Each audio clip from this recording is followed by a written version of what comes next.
Right, good morning, everyone. My name is Darren Hartley, Chief Exec of Taro Trust, and welcome to our latest edition of our Wednesday webinars.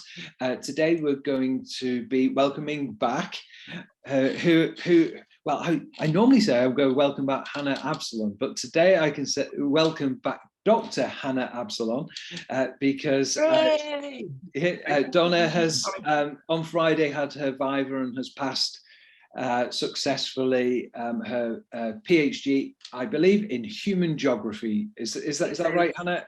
It is. Save your medical questions for the medical targeters, but feel free to ask me weird questions about context and emotions. So there we go. That's my territory. Well, and certainly context and emotions is where we're also at today, because Hannah's agreed to come back and talk about emotional places and putting the heart back into allocations, which talks through quite a lot of the stuff which she's been dedicating her last few years to, in terms of her research interests. Before I hand over to Hannah and the presentation, just a few reminders. Out of courtesy, what we'll do, we'll put everybody onto mute, but there'll be plenty of opportunities for everybody to talk. It's just so that we don't get any background interference when Hannah is talking. There'll be the chat function as usual for issues to be raised, and there'll be the opportunity, as I said, to have a discussion about as we go through Hannah's work in more detail. I'll be here in the background. We're recording it today. For those that are watching this on playback, sorry you wasn't able to join, but yes, we look to put wherever we can recordings of the sessions on our YouTube channel. So for those who are here in person and really liked it, you can go back and we'll send details after the event of how to watch the playback of this. We'll also distribute slides from today to those that are attending today also. So I think that's all the housekeeping stuff. So without further ado, I'm going to take my camera off and I'll hand over to Hannah. And yeah, great to see everybody who's here today. Thank you. Excellent. And just if there's a problem with the connection, just let me know, because I won't always know and it's hard for me to see the chat. But anyway, I'll shout up. Thanks, Hannah. Thanks, Darren. Yeah, so just feel free to interrupt. Hello, everyone, and thank you very much for coming to my presentation on my first phase of funding that I got from the Economic and Social Research Council. It's kind of just like a summary report of some findings without much interpretation. So, you know, some of that interpretation is really left to you guys. But anyway, it's called Emotional Places, and it's about exploring whether emotional insights and psychological insights can help put the heart back into allocations. So here's a quick outline of the presentation. Who am I? And an introduction to the research underpinning the presentation. A whistle-stop overview of allocations now. Results from a participatory workshop that I conducted in September. And I'm touching upon the Feeling at Home project, which I'm working on now. If anyone in the audience is involved, just bear in mind, if you let other people know, you're then you're making that choice to not be anonymous anymore. So just bear that in mind if there happens to be anyone involved in that. Let's have a go. So who am I and the research underpinning this presentation? I'm a social housing practitioner with 18 years of experience in the sector, and also I tend not to mention it too much in more practitioner settings, but I was raised in social housing as well, so this is a big, you know, this is where my passion really comes from, making social housing better. I'm now a doctor, no longer a PhD candidate, but my thesis explored the use of behavioural insights in English social housing. It involved 42 interviews with policymakers, practitioners and tenants. It involved a thing called ethnographic work, which is where you sort of really get involved in the messiness of things that are happening. So I became a consultant in the psychology of poverty at that time. I undertook a thing called a Delphi survey, which is where you you work with people and treat them as experts, basically. So I approached tenants as experts by experience. It was a method that didn't work too brilliantly with tenants, but it informed scenario-based interviews. So I won't bore you with all the technical stuff. If you've got questions about that, feel free to ask. But it's just to give you a sense of what went into underpinning these findings. The bits I'm focusing on today are really from a stage 1 Economic, Social and Research Council grant. Just to give you a bit of context, the ESRC are a really big deal in academia, and they fund a lot of cutting edge and innovative research. So it is a big deal as a PhD student to receive extra funding from the ESRC.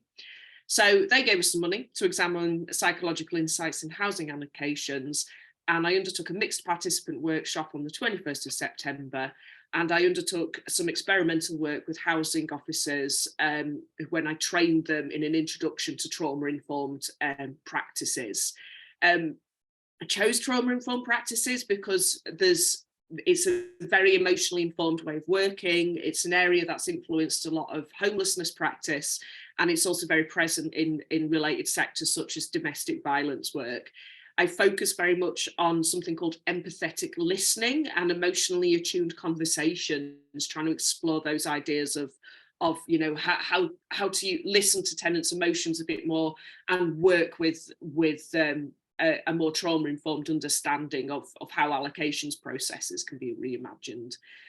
The stage 2 at the moment is an ESRC funded project called Feeling at Home, which I'm working on at the moment with Taro Trust.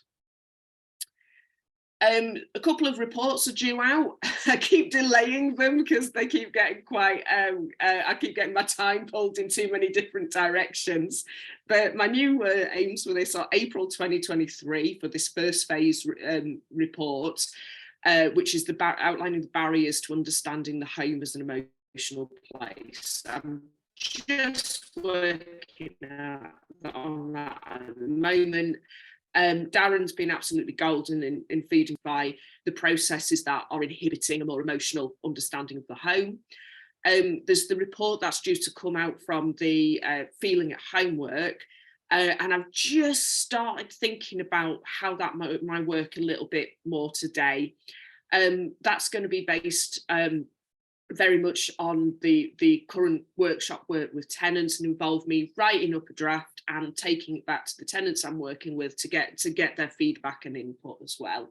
So the first report's very much a research briefing, so quite technical, and the second one is really exploring the value of emotional insights and working together in a method called co-production. By the way, if I'm using any words that you're not sure about, just put a comment in the chat and I'll explain it as well, and Darren will pick it up.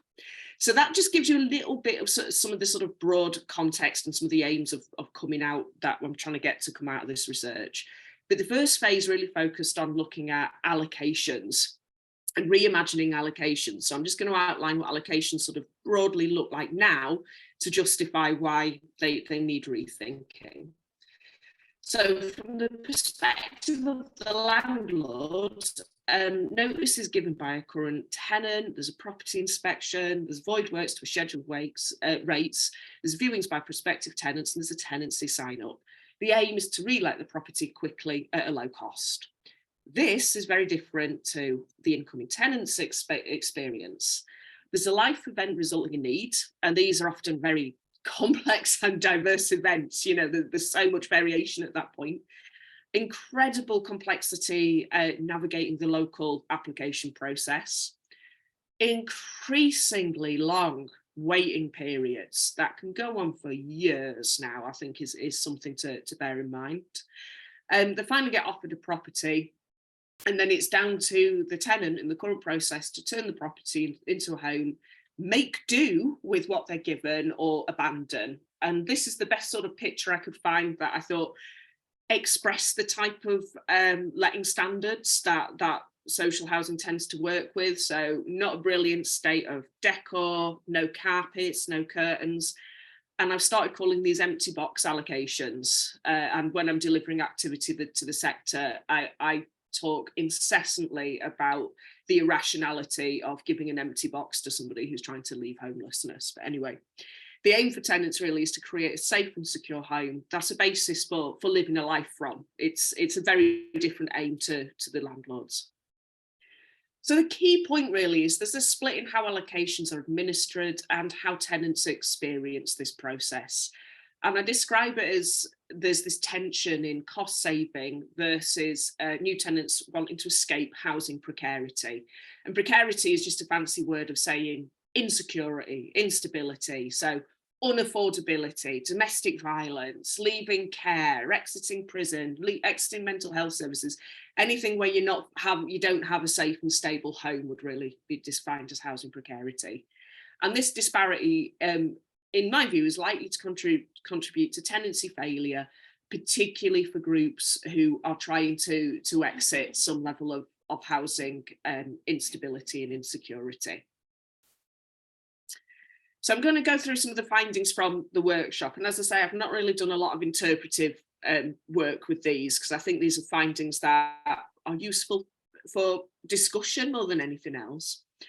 So in the workshops, I sort of identified the barriers to changing allocation processes, and I've split them into different tiers. So the first tier that we looked at was that came through the workshop was organisation barriers.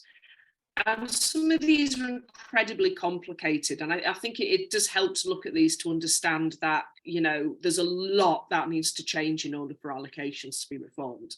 You know, a variability in allocation schemes across local authorities. There's lots of hurdles, and it requires a lot of skill and time to navigate. Local authorities and housing association have different rationales. So that means they've got different motivations. Local authorities have that homelessness duty. Housing associations are increasingly centering the needs of balancing communities, and that sits in tension with the local authority need to discharge their homelessness duty. I think there's an issue of the help coming at the point of allocation. And sometimes it can also take weeks. And I've been aware of tenants who have been allocated an empty box, have absolutely no furniture at all, and no cutlery, no nothing. You know, a horrible situation to be in. And the earliest appointment they've been able to get with somebody who can help them apply for grants has been 2 weeks into living in this tenancy. I mean, are we surprised that it ends in terminations? But anyway, another issue is gatekeeping and application processes mean that applicants are made to feel horrible. So I think there's something about being aware of the emotional difficulty of going through the route, the homelessness route, and also asking landlords for help. It's not coming from a position of having a great time in your life. The social value of providing a safe and stable home is not accounted for in sort of social value frameworks. So this is a big thing for me, and it's a thing I really get into in the first report I've drafted, saying, you know, the core value of social housing work is in the provision of safe and stable housing. And if social value frameworks are not accounting for these core services, then this is part of what's producing this problem. Some organisations are getting too big to care, complex, and there's a lot of rigid internal processes.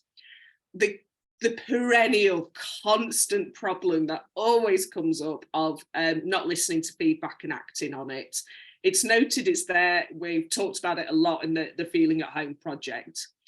And there's also a sense that for landlords, the processes are not seen as a problem. So why change them? There's that sort of like need to get them to, this is where I think there's the value in emotional insights is in helping to shift landlords from just thinking, well, everything's fine for us. You know, all my targets are fine. I've got green lights for everything. I don't need to do anything differently, to going, no, your green lights are producing a lot of distress for tenants and you need to do things differently. And the bottom line takes priority and change costs, basically. So there's always that tension in wanting to spend on something, especially when it's seen as not being problematic. And again, this is another thing to do with how landlords, I think, understand housing different to tenants. and this is a quotation from a tenant in that workshop, home is created beyond the bricks. And there's often a perception from landlords that, you know, bricks are enough, and not really understanding the more complicated aspects of making a home. So a couple of other areas I looked at were cultural and individual barriers. So stigma, always with the stigma. It's another one of those issues that just runs through social housing like I don't know, a Blackpool does through a stick of rock. It's always there. And stigma of social housing can induce feelings of failure as home ownership is seen as the successful tenure. And this can make it difficult for people who are trying to set up a home in social, regulated housing, to feel invested in the home. It can create problems with landlord perceptions of tenants. And it has been quite interesting as well, some perspectives from tenants about the resistance of wanting to be seen as a council housing tenant. So there's some really difficult conversations to be had around stigma and its effects it has on throughout all of social housing. In terms of individual barriers, tenants feel the need to express gratitude and an ability to make do even when struggling. So that's, I think, a key element, and that's partly produced by stigma. Self-censorship and embarrassment at asking for help. It's really difficult to ask for help. And I think, you know, from some of the conversations I've had with tenants and applicants who've been struggling, you know, there's issues of shame and embarrassment at having not been able to maintain a home or struggled with this. And it's like, if we can shift a bit of the focus to the fact we are in the middle of a massive housing crisis, you know, to quite a significant degree, people are being pushed into completely untenable circumstances. And I do sort of mention, I know somebody who it's happening to at the moment, who just, they're working full time and they can't afford private market rent. And there's no social housing in their area that they can apply to. What can you do in these situations? And it's very difficult to ask for help when you feel responsible. And also this was a great point that was made by a tenant in the workshop. The strangeness of moving to a new place and putting down roots, that's another sort of emotional perspective on why allocations can be quite difficult. So those are some findings I think are kind of useful that came from the workshop, and this presentation will be going out. So if it's something you want to discuss in your involvement work with landlords, feel free, that it's there for you to use. But I wanted to draw out in this presentation, because originally this presentation was for Housing Quality Network allocations managers. So I was on a bit of a mission as well to hammer home this idea of that you can furnish tenancies. I can't remember the exact statistics, but there is an end furniture poverty report where I think it shows that 11% of social housing tenancies are furnished. And I think it's about 23% of private sector tenancies are furnished.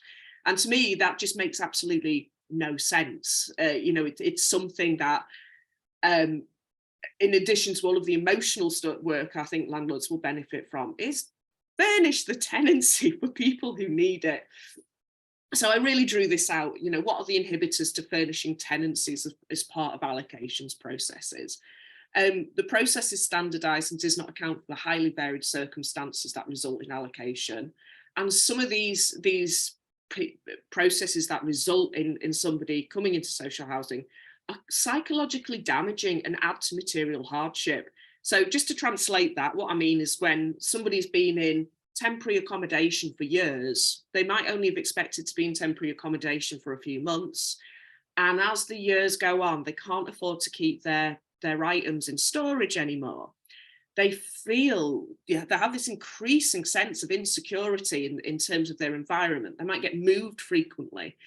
And it came up in an interview I had with a tenant in my thesis research, where it took them 2 years to stop living in one room when they finally got their social home, because of the psychological damage that had been caused by being in temporary accommodation. So, you know, people are coming into social housing tenancies often without means to furnish the tenancy, and processing quite a lot of psychological harm that's been caused through the process. Not everyone, I'm not saying this is everyone, but I'm saying for a significant number of people, this is an issue. There's problems of universal credit not accepting furniture service charges, even though furniture is eligible. So, you know, End Furniture Poverty Campaign have information on that. A sense from tenants that the term cash cow refurbs was used. So just this sense of let's deck it out as cheaply as possible, let it quick, and not really think about how it's experienced by tenants. And, you know, seen as too expensive to furnish was this sense. And also an unclear legality regarding gifting furniture. Again, End Furniture Poverty has loads of information on all of this. All of these can be overcome. Where things get a little bit more complicated, and this is where my research more comes into it, is that these processes can benefit from genuine choice and ownership over furnishings within the property as well. So there's some new ideas I think need to be incorporated in there about when somebody's moving into the property, choice over some colour of the decorating, some choice over more personal furnishings, you know, not just white goods, beds, carpet, curtains, but having conversations with people about what helps them feel emotionally invested in the home. Picture frames, photos, cutlery, a place to hang your clothes. You know, there's more to it than white goods and beds and carpet. So there's a link to the End Furniture Poverty Campaign report on how tenancies can be furnished. So I just always go on about that whenever I get a chance to speak to anyone who works in allocations. So you probably, I don't know whether you guys are more on board with that, but it's just so you know that is something I constantly push to practitioners. Hannah, just a quick note to say that we had them on as a guest speaker before Christmas. So we've actually got a webinar recorded and published where they talked a bit more about the toolkit and the blueprint publication as well. So I just put a link in the chat to the thing, but I'll put a link to our webinar recording as well. That's brilliant. And I'm just going to wave my doctor label now and go, I do recommend looking at End Furniture Poverty and their blueprint for furnishing tenancies. It really is a thing I recommend you do, and I am waving the doctor label there. So yeah, where my research more comes in is a focus on these emotional approaches to allocations. And my initial thinking was around adopting more trauma-informed understandings to help reimagine allocations. So just to introduce you to trauma-informed practices, these are frameworks for understanding with and developing relationships with people who are experiencing negative consequences after exposure to dangerous circumstances. There's loads of different models. So I'm just giving a very, very quick introduction here. And these are established practices in good homelessness and support sectors. I'm well aware there's a bit of a burgeoning scandal in some of the support, so I'm not talking about them, I'm talking about the organisations like Emmaus, St Mungo's, Crisis and such like, who are actually doing these things well. They've been using trauma-informed practices for years, yet it seems to drop off a cliff as soon as we get into general needs allocations, and it's just not making a lot of sense to me from my perspective. So I think there's a failure to account for the trauma caused by homelessness, because there's a pressure on landlords to turn properties around quickly, lack of understanding of the developmental impacts of trauma. Applicants will hide trauma as well. Obviously, they want to see that, you know, express they're capable of managing a home. And it's not something you want to talk to your landlord about, really, is it? Is some of the difficult things you've experienced. And there's the tendency for landlords to have transactional relationships with tenants and see tenants as needy and vulnerable and in need of managing. This is becoming more of a flag to me, actually, in terms of, like, I'm seeing some good ideas getting repurposed and turning into something else. And I think this is a constant tension, this transactional approach to tenants, a tendency to see them as needy and vulnerable. And also time, I think, is coming up as a factor. There's, you know, tenant-facing staff are feeling they just don't have the time to unpack some of these issues. So I'd probably add that to that slide now. There's a lack of understanding of the value of trusting relationships, and trusting relationships take time and listening and an open approach to understanding. And also this just not understanding homemaking is an ongoing process. Just because you've given someone the keys doesn't mean it ends. It carries on, and you're constantly making a home, and it's not a process where you're ever finished. And I think it would help landlords to understand that a little bit more. So some ideas from trauma-informed allocations: transition to trauma-informed organisations and train key staff. That's one sentence with a lot of work behind it. Working in the pre-letting space. So, start identifying people as they're coming into housing who might need that little bit of extra help. It's about building trust. It's about a space to express choice. Engagement with fears as well. This disclosing vulnerability, this has come up, a fear that disclosing vulnerability will lose the tenancy. Trying to aid smoother support and also psychological therapies transition.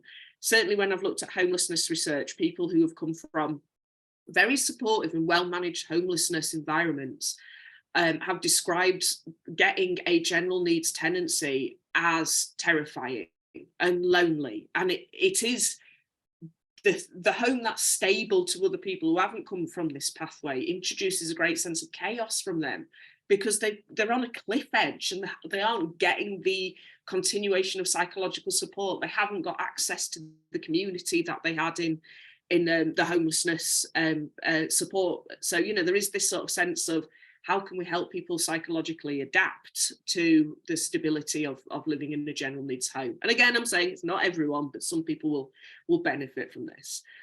Learn from the homelessness and domestic violence sectors about trauma-informed practice and develop closer ties. This is coming up a little bit in the Feeling at Home project, and it needs a little bit more exploration, but I think this is an idea to take forward. Link between emotionally tuned practices and connections with local infrastructure, i.e. it's not just the home, it's the neighbourhood that's important. Help connect people to their area. Focus on delivery of trauma-informed practices, move beyond a focus on outcomes. This is a constant thing I battle with. When I was meeting with a landlord yesterday and outlining my ideas for more emotionally and psychologically informed practices, they always want to know what the outcomes are. And with emotional working, the process is part of producing the outcomes, and it's not about here's a menu of outcomes and this is what will happen. It's like, no, the working together, the developing a relationship, the developing a shared understanding, that process is, if anything, more important than the outcomes. But anyway, landlords work with tenants to understand what people need to live with dignity. This is coming from the homelessness research. And it's about sort of developing respect for an individual's basic needs. Certainly when people are coming from homelessness sectors or they've not got the material goods, this is why it's got to be more than just furniture. How can somebody make a basic meal from day one of moving into the property? How are they able to wash and look after themselves, maintain the home? There's these sort of like microwave, all the things we do when we're in a home. How can we help somebody do that from day one? And I've floated this idea as well, develop tenant volunteer peer support, but I'm putting an amber flag in that because the Feeling at Home research is suggesting that tenant reps are undertaking a large amount of emotional labour that's not being recognised by social landlords at the moment. So I think there is a role for peer-to-peer support, but it's something that has to be developed in partnership with tenants. So I'm ambivalent about that, but I think there's value in it. Understand that the home is an emotional place. We have a relationship with home, and home informs our sense of identity and our relationships with the wider world. And I think that's just the fundamental understanding that helps shift perspectives. So when I undertook the pilot with housing officers, this identified some risks of adopting a trauma-informed approach. A tendency to only see the trauma, not strengths. So I think this is a tendency of how the social sector is currently organised of like task and finish. I would do action A leads to outcome B. So they start looking for trauma to cure rather than just sort of being open and sensitive to this might be an idea and having more open conversations. And as I say, this results to trying to fix trauma. You know, it's not housing's job to try and fix trauma. There is a role there in enabling contexts that allow people to have recovery. And I think there is an issue fundamentally about where does generalist housing practitioner role end, and when does the need for more specialist practitioners begin? So that's a conversation that needs to be had. Using quantitative driven approaches to assess success over the quality of processes, not appreciating the variability of trauma's effects on the individual, focusing on trauma services. This comes from the literature, and not valuing environmental and material factors. So when I've been delivering the feeling at home work, I've delivered a couple of workshops, and the first workshop was about trauma-informed design and psychologically informed environments. And I did that on purpose based on the finding from this research that there's a tendency to over-focus on personal services rather than thinking of the effects that the environment have. And also not thinking of home as an emotional place for everyone. You know, there's plenty of tenants who are not coming to housing with a particularly traumatic background, but the emotional understanding of home is still important for tenants who are not needing extra sort of sensitivity to how they've come into housing. And I think there is a value in exploring more of this idea of home being an emotional place. And that's what the Feeling at Home research is about. Which gets me onto this. So this is the work I'm undertaking now with Taro, and it's basically, the original idea was delivering training content on emotional insights with involved tenants. There's some work going on to support tenants to work with the insights, but I've also adopted more of an open research method. I'll be doing another briefing on this to outline this a little bit more. And it's revealed a different perspective for me and a different sense of methods in terms of how can tenant stories of anger and fear and how they're experiencing landlord services in the home be forefronted. How can landlords work with this knowledge? And there's just a lot more of an open exploration going on. And there's other, I'll be coming back to this idea of how we can work with more specific emotional insights. But yeah, just a bit of information there. Project ends 31st of March. I've extended it a little bit because I had so much time taken up with preparation for the Viva. Here's my email address, and there's Taro Trust's newsletter. I'm sure most of you here are signed up to their newsletter, but I always recommend that to keep up with the research. Here is just some training and consultancy I offer, translate some of these findings into more practical ideas. You know, approaching stigma is a wicked problem has been a particular popular bit of training. I'm exploring more this idea of citizen science as informing tenant participation, interrogating the idea of innovation in social housing. There's introduction to trauma-informed and reflective practice, just to get those ideas out there, and insights into the psychology of poverty. So yeah, I offer those as a sort of separate consultancy thing, but I always have to get that in when I'm taking these findings out to practitioners. But anyway, it's been a bit of a whistle-stop overview. I hope that's been interesting and not too rambly. I see we've got a lot of action in the chat. I'll end the share. You see the chat and take your questions.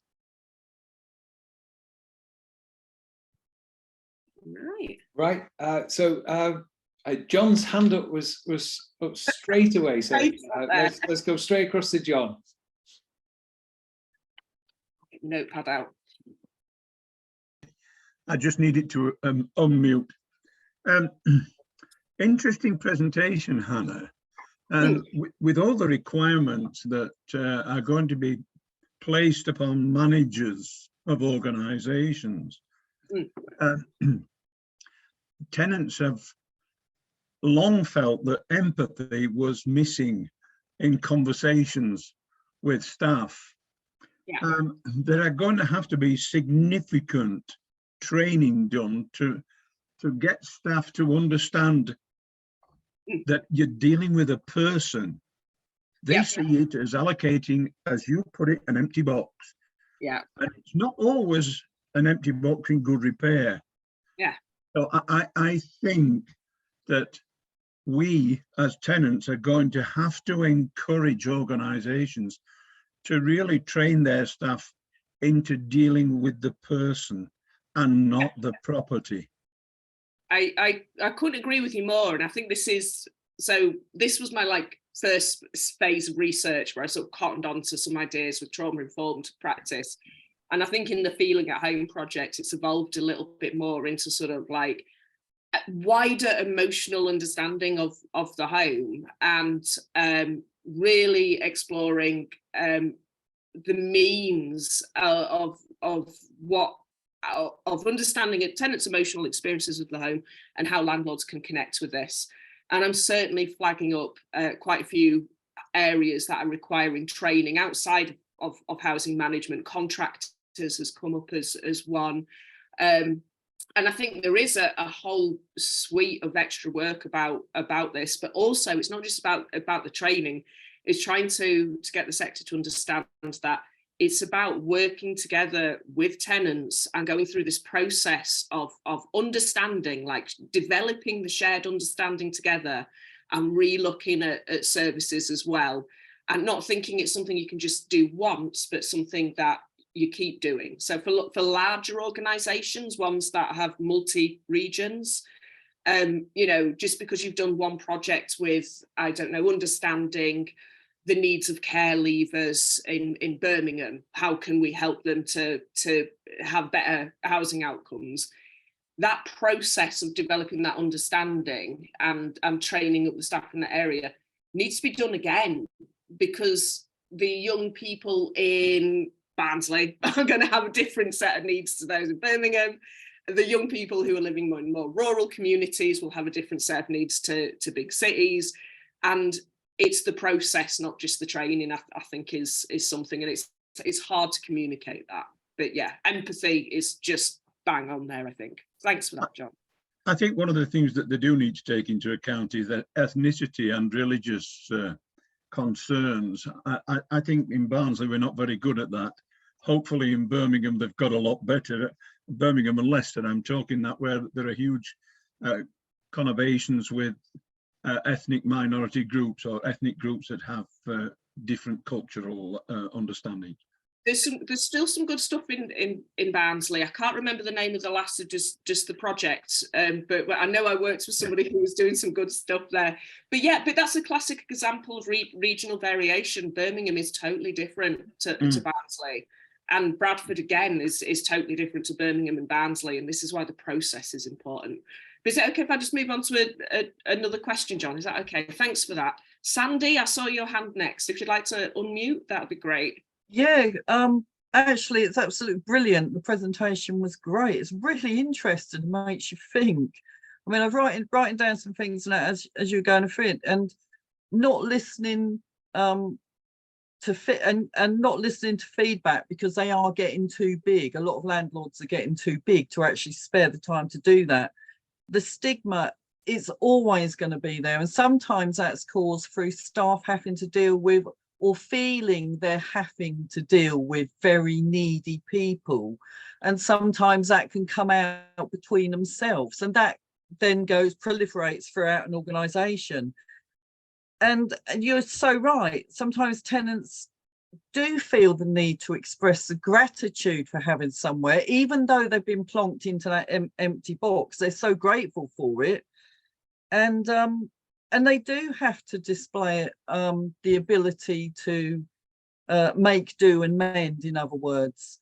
Yeah. And sometimes all of that together can have a huge effect on those tenants becoming engaged in any form of engagement in the future, because they felt embarrassed, they felt scared, they felt worried, and all of that can go with them throughout time. And within the organisations at the moment, there's such a huge thing on quick wins. I absolutely hate that term. Quick wins. Let's have a quick win, or task and finish. Let's get this done as a task and finish.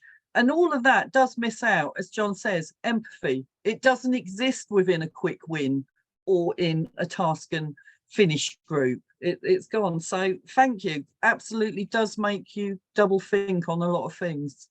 I love it when people say that, because this is, if it's helping people to think differently and ask more challenging questions, because I think there needs to be, if I can help tenants articulate what it is you want and give you the words to do that, then I think I'm doing a good job. And Absolutely. you're making some great points there, and yeah, thanks for that, Sandy. If I go to Eileen next, if that's okay, and then Deb, is that okay? Thank you. Yeah. Is that okay? Yeah, again, it's just exactly what John and Sally just said. It's the empathy that's gone. And I think something that's made a big impact on us as residents is we've sort of now got a north-south divide. Yeah. We went from 18,000 to 19,000. And I know this is confidential. Where the organisation I'm with is Live West, we are calling it Live Worst, because it was smaller. There was more contact, there was more understanding, there was more thought there when they spoke to you on the phone. Not saying they're not doing a brilliant good job, but because of the way they've got bigger, roles have changed. So you don't know who to talk to when you have an issue. And on the website, they've got solve a problem. Do you know what I mean? Even the words have changed. So it makes people feel quite, and all this thing they're doing this, they keep talking about, they're reactive instead of proactive. So they respond quickly, like Sandy's just said, quickly to a problem, but don't think of the after effect of not being more proactive with the resident. You know, there's a young couple in this block that I'm in that have been fighting so long to get a hole in the ceiling and their boiler sorted. They've gone. That's a young family with a small baby. So why didn't the business go, oh, hang on a minute, there's a young baby there, damp and mold. So again, I think exactly like Sandy said, they react to sorting something, well, not brilliant on this case, but don't look at the whole person. You know, they don't look at the whole situation. But again, brilliant slides. Quite very interesting. Thank you very much, Hannah. No, thanks for the feedback. And I think I'm going to draw in a point about, I think, look, as a geographer, this is what we do. Looking at the context of social housing more broadly, and to sort of have some of that empathy for the decisions some landlords are having to make at the moment, that there is an extreme constraint on landlord finances at the moment. And I think, you know, understanding the context they're operating in is important. But this is why I draw out things like how social value is measured. I think there can be some recalibration of what's considered worth investing in, where to put the money, and a reorientation towards more home-orientated services when it comes to social value. But it comes from working together with tenants and moving a little bit away from some of these marketized practices. But it is also looking at, you know, this is a product of decades of a slow marketization of social housing as well, and a shift away from local authorities. And I think, Hannah, that Hannah, that we're very flexible as residents. We know about COVID, we know about all the changes, we know that the big Grenville was a big impact on the business and getting the health and safety. We know about damp and mold, but just a kind word occasionally, you know, just kind words to us, like, oh God, I'm really sorry about that. But they don't, they go, oh, I won't worry with loads of stuff. But it's just somehow, and I don't know whether I've noticed more because of COVID. I think COVID had a massive impact on everybody. I came out of COVID quite angry. Sounds mad that. But I thought I had to deal with humans again. Yeah, tell me about it. It's always weird going into that deep space. I queue behind someone in a supermarket, and I go, hurry up, I want to go home again. Thank you very much, Hannah. Thank you. No, I just wanted to sort of because I don't think it's helpful for landlords to feel attacked, but I think it is helpful to just kind of go, hey guys, we just want to listen. We want you to listen, and we want you to work with us. And that does involve, when you're doing relational stuff, it does involve understanding where the other party is coming from in all of this. And so I think the sector's had, there's a lot of stuff that needs to happen, absolutely. I am a fan of some of the recommendations that are coming in, but I also think there's a slight bait and switch going on with government denying responsibility for having produced this problem in the first place, quite frankly. Thank you. I still think in that space we can work together. Deb, if I can ask you to unmute and contribute, thank you. I come in on a completely different angle because I work for a housing association, though I'm in employment training, and like yourself, 35 years on a very large council estate just off the Old Kent Road, actively involved in a tenants group at a really young age because we had to demolish and decant, which causes its own issues. I was just going to throw some other things in here. One, I absolutely agree. Housing associations have got too big. They're juggernauts and they cannot turn in their operating space any longer. And there is no evidence that anyone's ever come up with, and I think even the experts say there is very little evidence that bigger is better. In fact, everyone's mentioned it takes the personal away from the process, because actually a juggernaut can be just as hungry as a fleet of bicycles. And what's happened is we can't react because we're just too big. You can't be everywhere at once. Digitalisation is the word and the push of the moment, and whether we like it or not, that is going to reduce headcount. And as I said, you're not going to get empathy from a chatbot. In fact, you're not going to get very much at all from a chatbot. I don't like them. I think we should be talking about people who pay rent, drop the tenure. You pay rent, you have an expectation for that you have paid for. Yeah. And that means we need to start changing the narrative around how we describe people, because I hate stigma. And when I talk to people, and I talk to them every day, all day, I very much say to them, I'm here for you, I can work with you, what is it you want? But again, I also hear stigma from them, which is, it's not mine, so I don't care.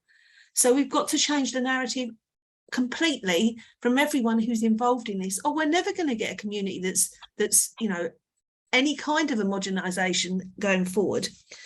You're right, the white paper worries me big time, because they're going to do what they need to do, and I think they're going to neglect what they can get away with.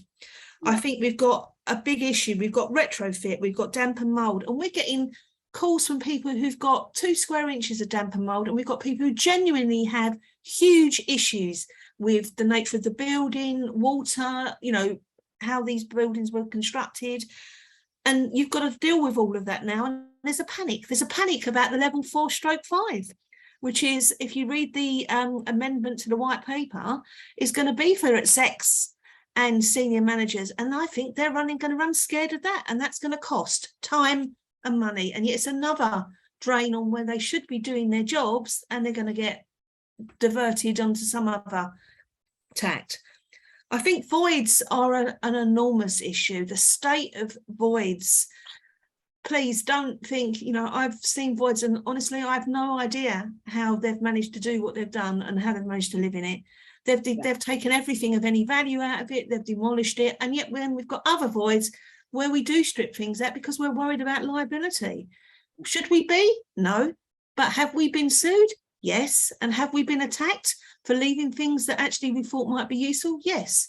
So if there's a push-pull factor going on here. And I think the other thing is, and I put this in the chat, we have got to stop thinking that when you're homeless or you've got trauma, that dumping you in a home is going to solve every problem.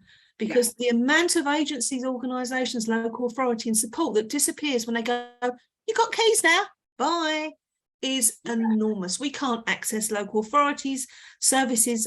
There's a prediction that in some areas there'll be a 46% drop in voluntary organisations because of the ESF funding removal. So we've got a huge issue, and I tend to think of what we do as being like snakes and ladders. Sometimes I get a win and I go up a ladder. Other times I come back down, but it doesn't mean I'm not off the board. I'm still on the board, but we need to do more links between the person and the home before we simply leave them in that, because honestly, for many of them, they just struggle full stop. Others love it, got their home they can manage. So we've got to start thinking about how we link up services more effectively. And the other thing is, we're not all bad, but yes, I'm also of the opinion there's a lot we could be doing a lot better. And that's why I come on to these things, is it's to find out how I can do stuff. And trauma-informed approach, absolutely. I work, and tomorrow I'm off to a very large conference on social prescribing. I am very much of the opinion we've got to help everyone do better, everyone just get much better outcomes in their life, and that includes how they live in their homes. That was absolutely cracking, Deb. And there's a couple of comments in the chat from Brilliant. Yeah, I think, and this is what's really, I think, powerful about thinking about emotions, is it's connecting.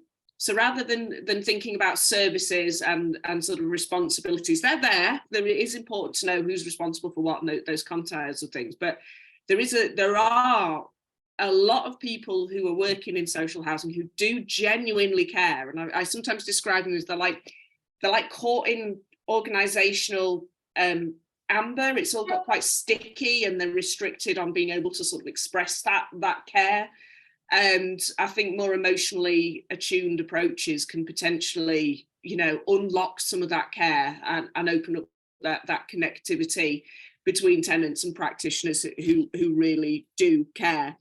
And I do wonder as well, when we get some of these difficulties of tenants suing landlords when they're coming into the properties, if some earlier interventions in the process and earlier conversations in the process might help that. Because if I do think there is an issue with people are coming into social housing expecting to, I suppose, be treated quite badly, so they're almost taking a shot earlier might be an issue. Hannah, sorry to interrupt. We have got, and you're right there, because we've got a small program that worked with single parents, quite young single parents, to make them aware of the realities, because it's also role models in their lives. So you talk about trauma informed, but ACEs, the adverse childhood experiences and the damages that leaves, physical and mental, leads to why trauma informed approach is so important.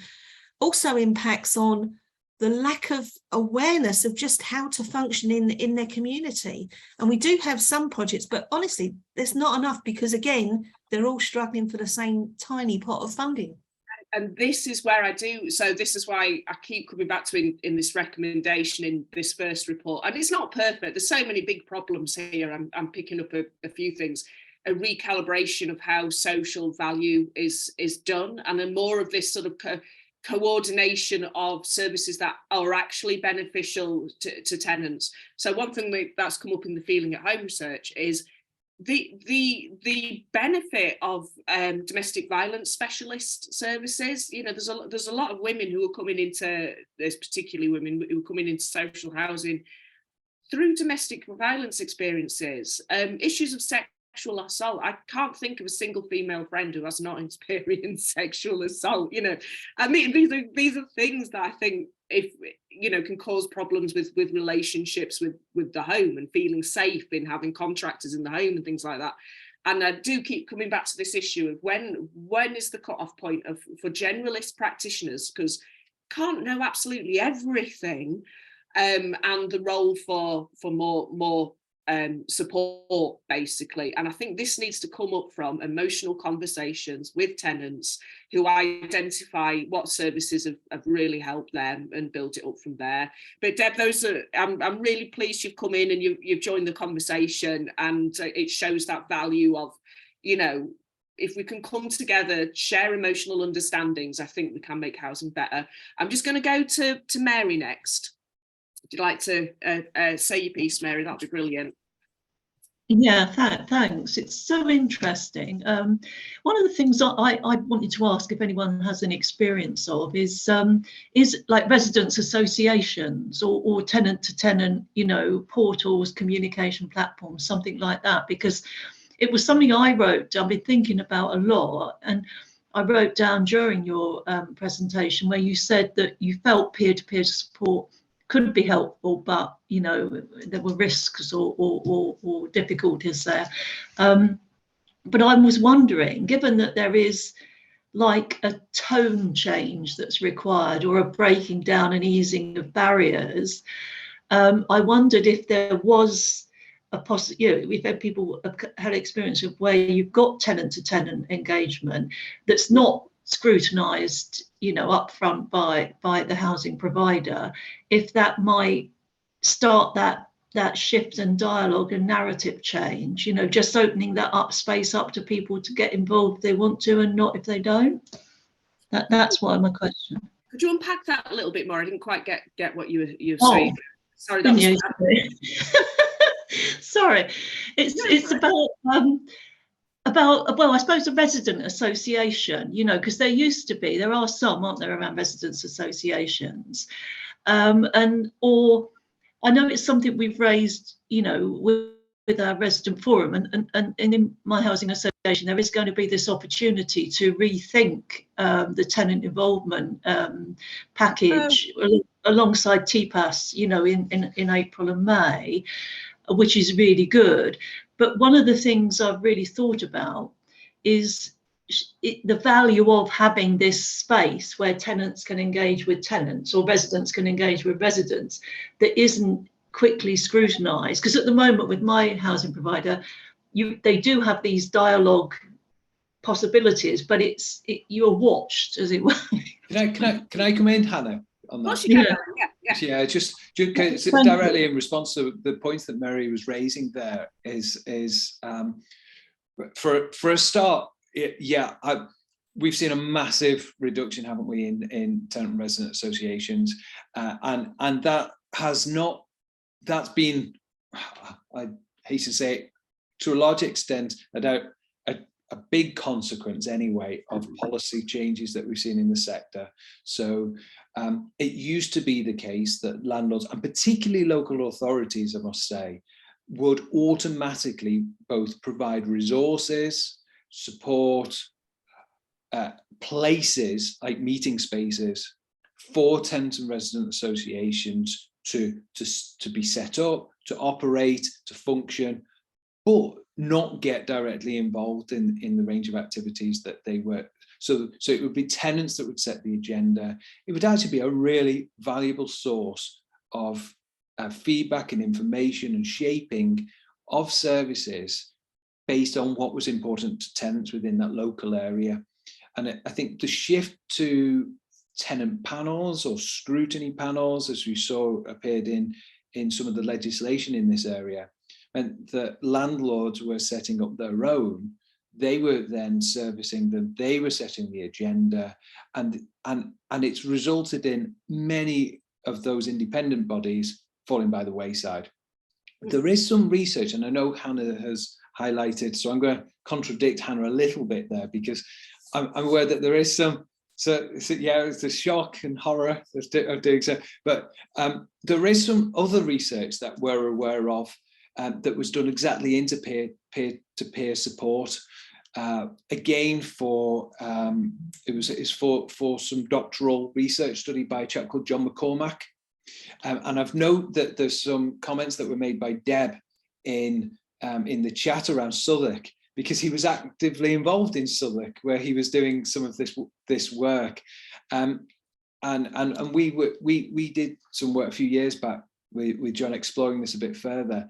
And it absolutely said, in terms of the level of learning, because the idea was critical pedagogy, but it was the idea that where do people learn about things, and the sources of trust that they were getting. If you were hearing that this is how to do something, or this is how to get a repair done, or this is how to deal with a particular issue, tenants were much more likely to be open to learning and understanding from other tenants who have been through a similar experience.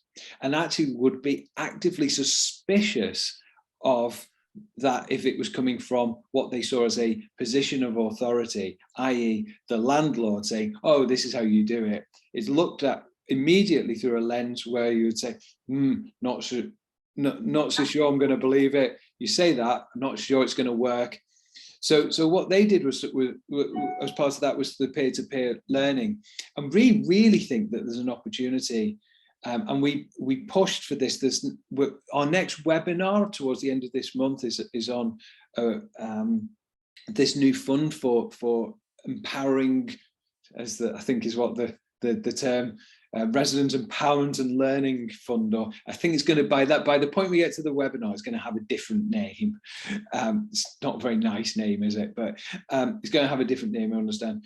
But we were pushing quite heavily to have some peer-to-peer element, and hopefully, because we're going to be on the advisory board for that, that's something we're going to be able to raise, is that I think peer-to-peer learning has some space and some value.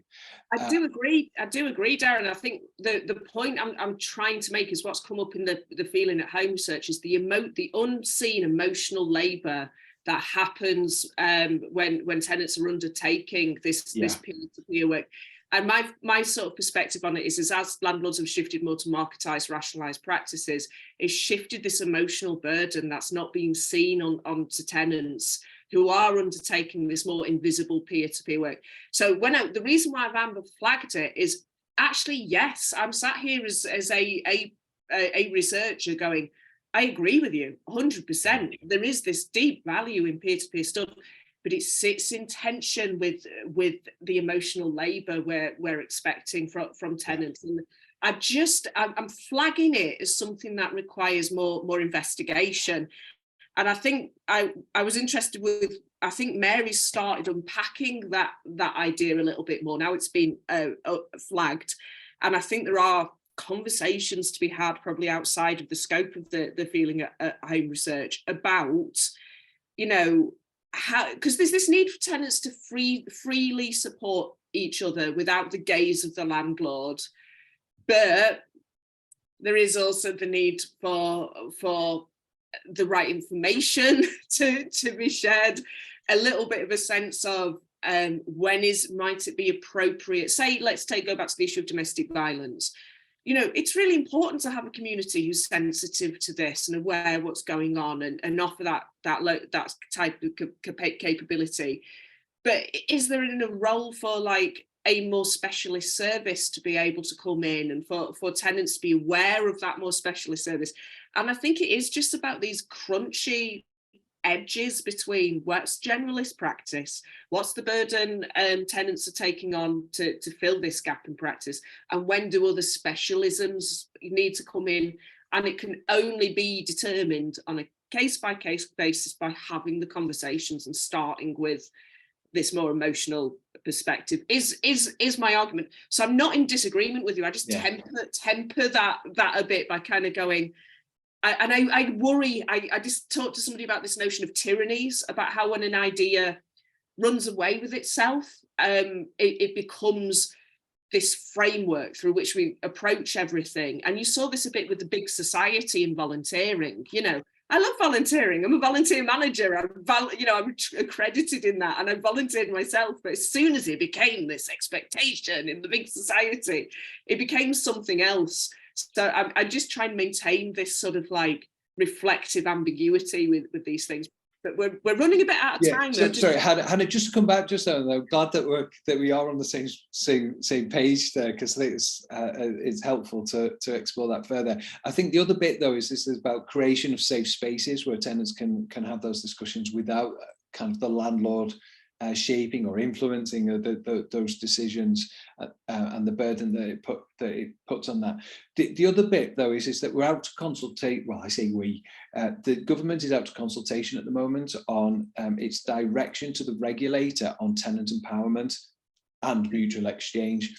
And one of the things that we're going to want to say in response to this, and I'd encourage others to do so as well, is the right for tenants, including tenant associations, to be heard and Yeah. to be supported so that they can have a voice to influence. What we don't want is something which just says, oh, tenants views to be taken into account. That's better than nothing, but just tenants views taken into account doesn't mean about recognition of formal tenant groups, resource and support for formal tenant groups. So I think that there is an opportunity. Unfortunately, it's only out for 6 weeks. It's a really shortened consultation period. So there's not a big amount of time. So our last newsletter included a link to that, but I just highlight, if anybody is looking to that, there is an opportunity to respond directly to government on that very point. Yeah, I think I'm aware of the time, and I'm really enthused at all the conversations that are coming forward. I'm just trying to think. We've got about four minutes left. Can I just go through? We've got 4 hands up, and end there. And if you guys would just like to come in quickly, so I can see it's Aileen, John, Deb, and then I think it's Sandy. So yeah, if we could do that, that'd be brilliant. Okay, and the first thing to just go back on, with social value, I only ever see it when they set up a new contract. I never see what that social value becomes. So that's always a bit of a misunderstanding for me. And going back on what we're discussing now, you're psychic, you lot, because I've just been discussing with a lot of people that are on in focus, which is our scrutiny. It's become a tick box thing.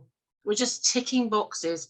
And I want to set up a tenant satisfaction group that takes each tenant satisfaction measure and looks at it. Because when I meet loads of people outside at meetings, then those tenant satisfactions are not reflecting what's really happening. You know, and you've got agree, disagree, needed, disagree. I say, why don't you put good, bad, or rubbish? You know, it's too detailed. So I'm thinking, so I'd love to be part of something to do with this, Darren, because and the only other thing I then put into the chat thing was, I think they lost it when they did sign-ups digitally, you know, and when they just hand you the keys and aren't in there. I know the housing association, housing officers are busy, but aren't in there with a cup of tea and some biscuits when you actually move in. And this digital thing, yeah, the computers are good, but no, computers say no, and they're stopping social interaction. So that was my bit. Thank you very much. Thanks for that, Aileen. I'll go to Deb next. If you want to make your final points, Deb, I'll really appreciate that. Right, it's a really quick one. I was going to say that because I've been on a board for the whole of Southwark, and it was all tenant reps, so one rep from each basically very large estate, we learned from each other. And absolutely right, we had and developed skills in order to be heard, and not just be heard as a tenant, but those skills relate to everything we do. And I would suggest that there's a lot of mileage in getting together with things like school governance training and trustee training, because the same conversations that impact on those boards as being a trustee, and often it's free, this training, through voluntary associations in your local sort of boroughs. I would suggest really go on it. It is brilliant stuff. It really helps you to not be angry, to frame your conversation. The other thing is, the large print giveth and the small print taketh away. So if you want to play the game, read the white papers, read the policies, because what you don't want to be doing is flannelled with just enough to what I call social value wash the conversation and tick the box. And it really makes a difference when you do your research, because they will not be expecting that. And it's the same in everything we do. If you're clear about what you're asking, you're clear about why you're asking it. I call it a question sandwich. Be clear about what you want, be clear about what they might say, but be clear about the second bit of bread as well. So that way you get a much better response to whatever you're trying to get over as a point. That's brilliant. I really appreciate all your contributions, Deb, and hopefully when people are watching the video who are thinking of joining from landlords, I think you're showing the value of having these conversations together. And I will flag social value as being a massively top-down issue created by the markets and government, and I think there is ripe opportunity to start taking that narrative and rewriting it. And if we just finish with Sandy, that'll be fab, and that'll take us to the right time to end. So there we go, Sandy. Well, going back to just what Deb said, and what Deb said actually earlier, the unseen emotional burden from tenants and staff both. Deb speaking today has allowed us all to see the level of her empathy which is enormous. And it's really come out today. I've heard Deb speak before, but today there's something there. She's actually today, with what she said, it's more or less that she's an ambassador between staff and tenants, in a way, organisations. She has got the right approach. And what Darren was saying earlier, I've been on fielding that survey because I hope they don't change that wording too much, because if they do change that wording as much as they propose to, they're going to put us back. Because at the moment they're saying don't want to be so prescriptive. Well, actually, it's being prescriptive that keeps it safe for the tenant side of it. So I hope many people do go onto that. Thanks. Yeah, that's great. I'm toying. I need to have a conversation with Darren, and I do like working with Tara, because I appreciate people who disagree as well, and it's always good to have those perspectives. But I've been toying with more of an idea of something called citizen social science, and it's more about having values and guidelines. So I deliver this citizen science training, which shows how if you take the values of social research, you can review a policy, you can develop an approach grounded in tenants' experiences, you can partner with other organisations such as universities, and it's just a little bit of going, with these guiding principles, you can work meaningfully with tenants at different levels. And I do agree, I think there needs to be some guidance for practitioners. But what's been interesting today is it coming out that even as I'm saying, when a need for guidance for landlords and tenants working together, the need for tenants to have their own space, to have their own conversations. And this is where I think there is the deep value of organisations like Taro, who are independent, and the role for people like myself who are academics, who can come in and sort of act as a bit of a lightning rod or a neutral point, to kind of go, here's some other perspectives, here's some new ideas. And it's important to get everyone together and have those conversations. And just want to say thank you for everyone for joining today and having a really, really enthusiastic conversation on this. Brilliant. And thank you, Debbie. That was brilliant. Yeah. Thanks for that. And Darren and you, Hannah. Sorry. That's all right. Don't worry. We can carry on the backslapping. A big collective thank you to Hannah for coming along. Yeah, why we definitely really appreciate working with Hannah as well. All of the massive ideas. I think our challenge is just trying to be able to keep up with the number of ideas that comes through, and choose which ones we can move forward on, because there's so many good ones as well. It's the tricky thing. It's a totally different perspective, and this is the hard job I have with social landlords, is they're wanting more prescriptive things from me, and I'm like, I've got this knowledge. It's up to you to tell me. And I keep saying, always in partnership with tenants. This is a starting point, and I'm pitching uncertainty a lot as well. I think there's a need to embrace that. But yeah, there'll be another presentation at some point. I don't know when, about the Feeling at Home project. So I'll work with Darren behind the scenes to organise that at some point. But yeah, thanks for everyone for your amazing contributions and your time today. I always really value the time you give to these things. And thank you, Dr. Hannah. You're gonna have to get used to Dr. Hannah, aren't I? Thank you, everyone. Take care. Bye. Yeah, big thank you. Bye. Big thank you to everyone to joining as well today. Thank you. Fab.